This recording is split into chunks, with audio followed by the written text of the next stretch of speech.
आदित्य नमः। प्रिय श्रोताओं, सूर्यदेव की पूजा करने से सुखी और निरोगी जीवन की प्राप्ति होती है। समाज में मान सम्मान मिलता है।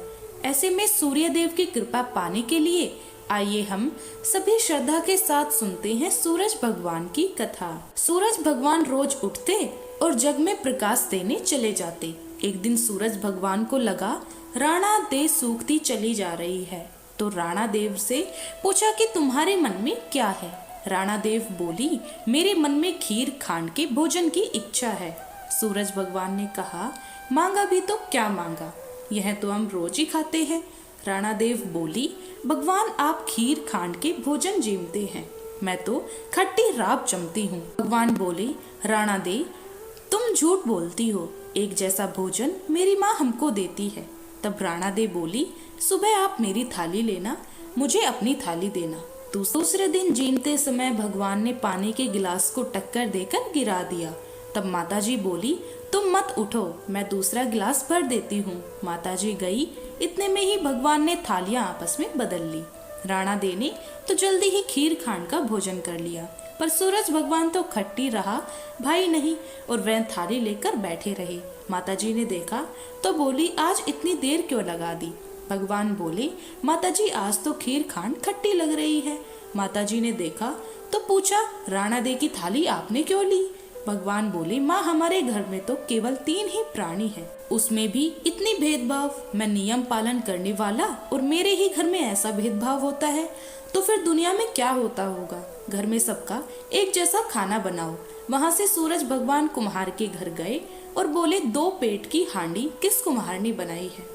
रतन कुम्हार को लगा आज तो भगवान आए हैं, माँ जी तो 1 टका देती थी और यह तो 2 टका देंगे। तब कुम्हार बोला, मैंने बनाई भगवान। भगवान बोले, आज के बाद 2 पेट हांडी के बनाए तो तेरे सहस्त्र पेट काट दूंगा। कुम्हार ने सुना तो बोला, भगवान लेकिन मेरा तो 1 पेट ही भरना मुश्किल है, अगर हजारों पेट हो गए तो मैं क्या करूँगा। अब 2 पेट की हांडी नहीं बनाऊंगा। इस तरह सूरज भगवान ने 2 बात मिठाई। अभी प्रेम से बोलिए सूरज भगवान की जय।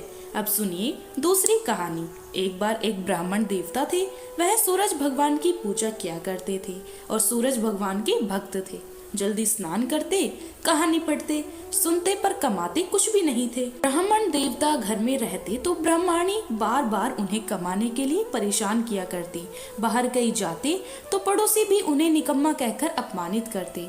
इसीलिए एक दिन वह नहा धोकर अपने पूजन की सामग्री लेकर जंगल में चले गए। वहाँ ब्राह्मण देवता एक सूखे पीपल के पेड़ के नीचे बैठकर पूजा करने लगे और उन्होंने सूरज भगवान की कथा करी। वह पीपल के पास एक सूखा तालाब भी था, उसमें थोड़ा सा ही पानी था। उसी पानी से लोटा भरकर उन्होंने सूरज भगवान को जल चढ़ाया। पूजा का जल बहकर पीपल और सूखे तालाब में भी गया। जल के जाते ही सूखा पीपल हरा भरा और सूखा तालाब साफ पानी से भर गया। उस जंगल में अब सूरज भगवान दिखाई देने लगे और कहने लगे, ब्राह्मण मांगो, क्या मांगते हो। ब्राह्मण देवता ने सुना तो घबरा गए, सोचने लगे, लगता है पीपल में कोई भूत रहता है। रोज जब वह पूजा करते तभी आवाज आती। सुनकर वह चिंता के कारण दुबला होने लगी। उधर ब्रह्माणी भी ब्राह्मण देवता से मिलने कभी कभी जंगल जाती थी। उन्हें इस तरह कमजोर होता देखकर ब्रह्माणी ने उनसे पूछा, आप प्रतिदिन दुबले क्यों होते जा रहे हो। तब ब्राह्मण देवता ने सारा हाल कह सुनाया। ब्रह्माणी ने कहा कि आपके बाद ही आवाज आती है ना, मुझे तो लगता है कि सूरज भगवान स्वयं आते हैं। इस बार जब आवाज आए तब उनसे कुछ मांग लेना। ब्राह्मण देवता ने बोला, कैसे मांगू, ज्यादा कुछ कहोगी तो मैं सब भूल जाऊंगा। कोई ऐसा उपाय बताओ जिससे कम शब्दों में बहुत सा मिल जाए। ब्रह्माणी ने कहा, तुम इस तरह कहना, 9 खंडे महल के अंदर सोने के पालने में पड़पोते को दास दासियों द्वारा खिलाते मैं अपनी आंखों से देखूं। इस तरह लंबी उम्र, महल, बेटे, पोते, परपोते और धन संपत्ति सब कुछ मिल जाएगा, क्योंकि जब धन होगा तभी तो सोने का पालना, दास दासियां होंगे और आंखें घुटने सब ठीक होंगे, तभी तो पड़पोते को सोने के पालने में झूला झूला सकेंगे, देख सकेंगे। इसके बाद ब्राह्मण देवता अगले दिन फिर जंगल में गए, पूजा की, जल का अर्घ दिया तो पूजा करने के बाद आवाज आई। अब की बार ब्राह्मण देवता ने वैसा ही कहा जैसा ब्रह्माणी ने समझाया था। सूरज भगवान ने कहा कि देखने में तो भोला लगता है, पर एक ही बार में सब कुछ मांग लिया। सूरज भगवान ने कहा, जा तेरी इच्छा पूरी होगी। अब ब्राह्मण देवता जंगल से घर आए तो देखा कि उनकी टूटी हुई झोपड़ी की जगह एक नौखंडा महल खड़ा है। दास दासियां आ जा रहे हैं। ब्राह्मण ने उनसे कहा, या तो मेरी झोपड़ी और बूढ़ी ब्राह्मणी थी, वो कहाँ गई? उस समय महल की खिड़की से एक सुंदर औरत गहनों और सुंदर वस्त्रों में सजी हुई बाहर आई और बाहर आकर बोली कि आ जाओ, यह अपना ही घर है। सूरज भगवान ने तुम्हारी मनोकामना पूरी कर दी। ब्राह्मण देवता ने कहा, अरे भाग्यवान, हम इतने धन का क्या करेंगे? ब्राह्मणी ने कहा, धन से क्या नहीं होता, दान पुण्य यज्ञ होम करेंगे। फिर ब्राह्मण ने वैसा ही किया। आप सब राजा की जगह ब्राह्मण देवता का गुणगान करने लगे।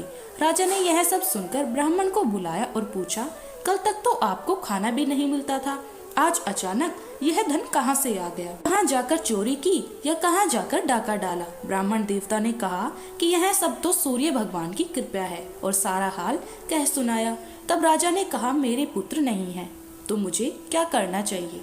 ब्राह्मण देवता ने राजा को भी सूर्य भगवान की पूजा की विधि बतलाई। तब राजा ने वैसा ही किया और कुछ समय बाद उसके भी पुत्र हो गए। अब तो सभी लोग सूर्य भगवान की जय जय बोलने लगे। हे सूर्य भगवान, जैसे ब्राह्मण और राजा की मनोकामना आपने पूर्ण की, वैसे ही सबकी करना।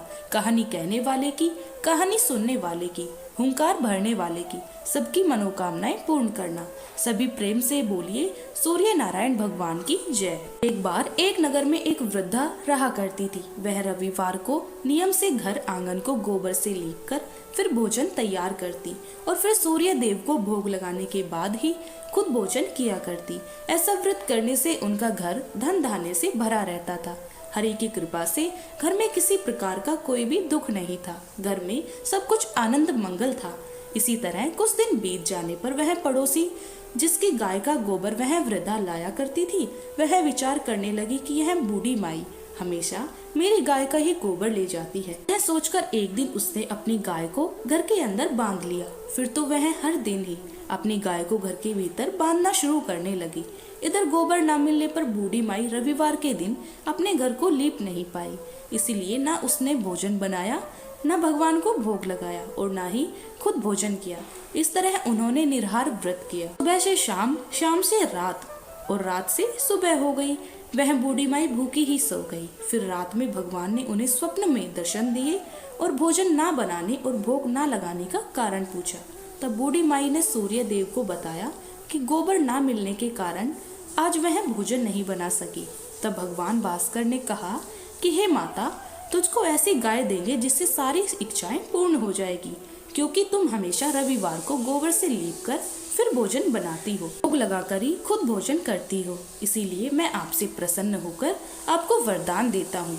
तब सपने में भगवान का यह वरदान पाकर जब बूढ़ी माई की आंख खुली तो देखा कि एक आंगन में तो एक बहुत सुंदर गाय और बछड़ा बंधे हुए हैं। गाय और बछड़े को देखकर वह खुश हो गई और घर के बाहर बांधकर उन्हें खाने को चारा डाल दिया।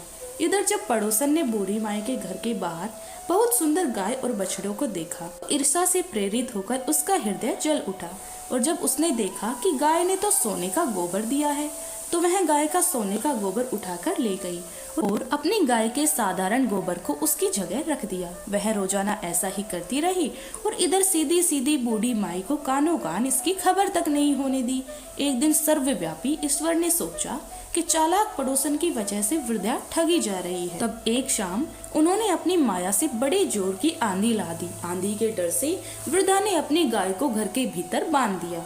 जब गाय ने गोबर किया तो वह हैरान हो गई। फिर तो वह रोजाना अपनी गाय को घर के भीतर ही बांधने लगी।